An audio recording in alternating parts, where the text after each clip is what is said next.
Okay, it's going to be a review of WWF In Your House 6. This is called Rage in the Cage. I believe the first February pay-per-view in the history of the company. First time they ever had an event between Royal Rumble and WrestleMania. So, you know what that means. This is all about the build to WrestleMania 12. This features the last Bret Hart and Diesel match inside of a steel cage. Okay, so very, very short show here, only an hour and 50 minutes. If you got the Coliseum video exclusive, there's actually a couple of dark matches. The main event is actually Undertaker and Goldust, but that's actually not on the pay-per-view. It's not on the network. So we're in Louisville Gardens. This is Jim Cornette territory. We got 5,500 in attendance. The pay-per-view buy rate is 150,000 buys. Which, at the time, I think that's pretty much average for In Your House. But yeah, first match of the night, we got Razor Ramon taking on his good friend, the 1-2-3 Kid. Sean Waltman is a heel at this time with Ted DiBiase. This is a crybaby match. It's a little bit silly. The aftermath is a little bit silly, but, 1-2-3 Kid is a heel here. And, I remember he screwed Razor Ramon over at the Royal Rumble against Goldust. You got DiBiase at ringside with the baby powder and the diapers and the baby bottle and all that stuff. So I don't know. I mean, I thought it was really good. Their chemistry is always good. When you got two guys that know each other this well, that are good wrestlers, you know what to expect here. There's a couple of Razor's edges where Razor's just kind of playing with them. He's kind of pulling him by the hair before the referee counts to 3. So you got a lot of that going on here. But, it was entertaining. It ends with Razor putting a diaper and kind of ducking the baby powder spot. And 1-2-3 Kid is full of baby powder, and he's got the baby bottle, and DiBiase gets humiliated. So I don't know. I mean, if Razor had signed a contract with WCW, it kind of felt like they were going to use him at WrestleMania 12, but. He's in the promotion for WrestleMania 12, but he actually was not on that show. So there we go with that. Next up, we got Triple H as Hunter Hearst Helmsley with the lovely Elizabeth Hilden here, not the original Elizabeth. Triple H would always come out with a different valet. I think every pay-per-view. The WrestleMania 12, it was actually Sable. But here, Triple H is taking on Duke the Dumpster Droese. Not a good match here. It's a little bit over the top, everything they did with the trash can. With this gimmick right here, I don't think the guy was bad. The promo didn't go that well.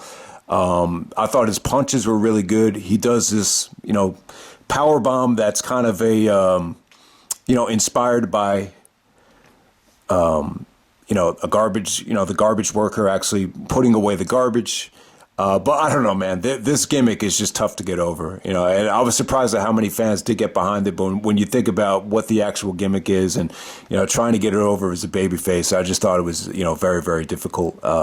Triple H did intercept the trash can lid and, slams the trash can lid on Duke behind the referee's back to put him away. I mean, not a bad performance from Triple H. I mean, he had to deal with a lot of shit here. He was getting his hair pulled. He was fighting off this kind of weird gimmick. But, you got to make Triple H looking strong heading into WrestleMania 12 against Ultimate Warrior. So that's what it did right there. All right, next up, you got Yokozuna taking on the British Bulldog with Jim Cornette. Yoko was just... putting on too much weight. It wasn't as bad as it was I remember at Survivor Series, Vince actually lost control and just said, "Oh, Yokozuna." He couldn't believe how big he looked. It wasn't as bad as it was later on in the year, but Yoko was just very limited in what he could do. I think they actually canceled the Vader match because of it, and they made it a 6-man tag. But I thought Bulldog was good. He did the best he could to sell for Yoko, but this was all about the beatdown to Yoko, Cornette, and Camp Cornette, and then Vader. They handcuff Yoko to the ropes, and you got a big beatdown on Yoko, and Vader comes out. So that's to set up the Camp Cornette match at WrestleMania 12, which was a really, really underrated opener. But at this point, it really felt like the plans were to do Yoko versus Vader straight up, which would have been a cool match. If you had done that in like 93 instead of 96. All right, next up we have the number one contenders match for WrestleMania 12.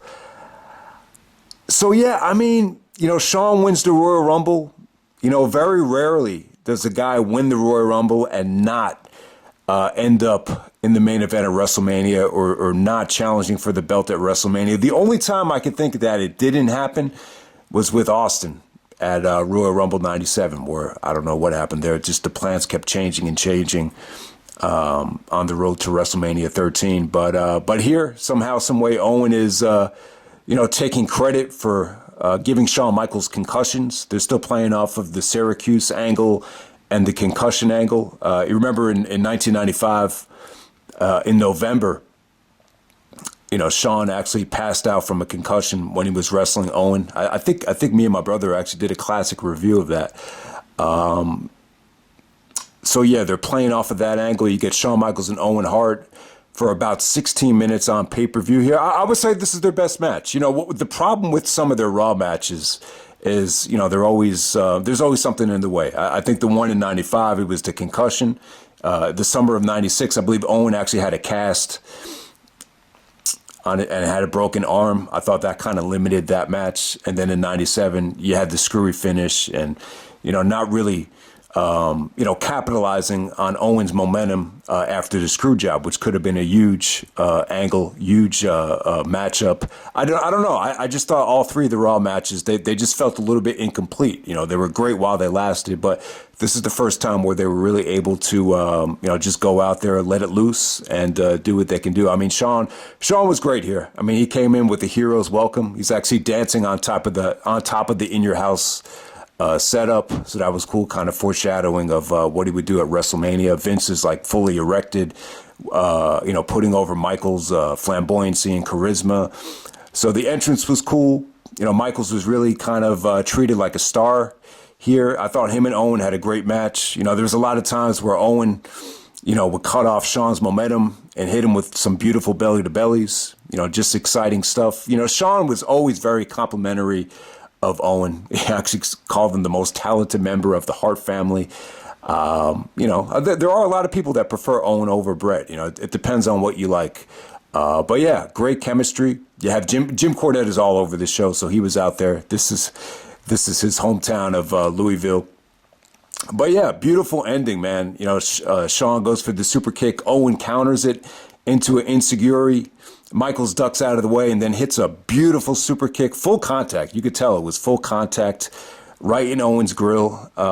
Just really, really good stuff. I feel like this is Shawn's most underrated match of '96. It doesn't get as much love as the Mankind match or the Bret match or any of the other matches, but it's a pretty sweet match. Very predictable though. I think a lot of people at that point, maybe you could kind of convince people into thinking, we'll finally get Owen and Bret for the title at WrestleMania. But I think everyone kind of saw the writing on the wall at that point. And but yeah, I wouldn't say it was filler. I thought it was exciting stuff. Definitely the match of the night by far. Okay, and on to the main event. We got Bret Hart taking on Diesel in a steel cage match for the WWF Championship. So Bret's been champion since Survivor Series at this point. So this is the last Bret and Diesel match. The only way you can win is by escaping the cage. This is that really stiff blue steel cage, which, a lot of wrestlers hated. I remember Shawn didn't like it. Foley, actually, I don't think he liked it either. A lot of times when we see these cage matches, you'll get the ending where the guy slams the... who's ever interfering, will slam the door on the babyface.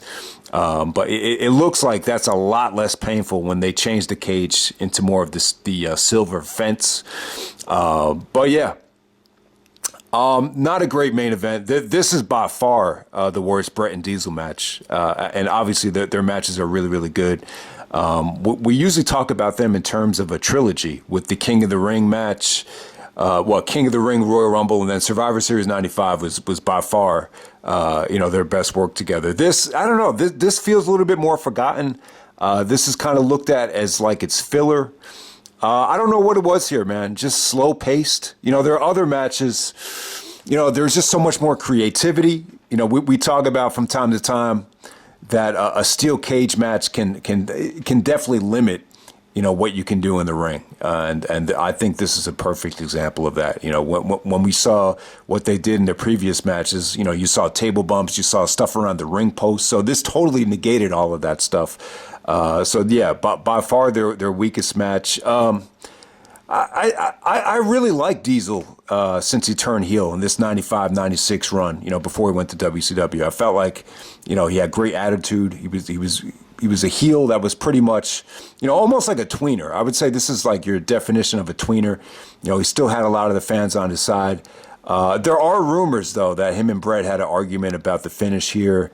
And I kind of want to believe it. Like a lot of people would say, oh, there's more to it than just this as to why he left. I think it's true. But a lot of times when you're leaving, there's always like that straw that broke the camel's back. And maybe this is it. Apparently Bret didn't want to take the jackknife because, he kind of felt like the match was making him weak as it was. And I kind of agree with Bret. Like, it does kind of make him look weak. The fact that, he needed interference at the Rumble and then in this match as well, with Undertaker coming from out of the ring.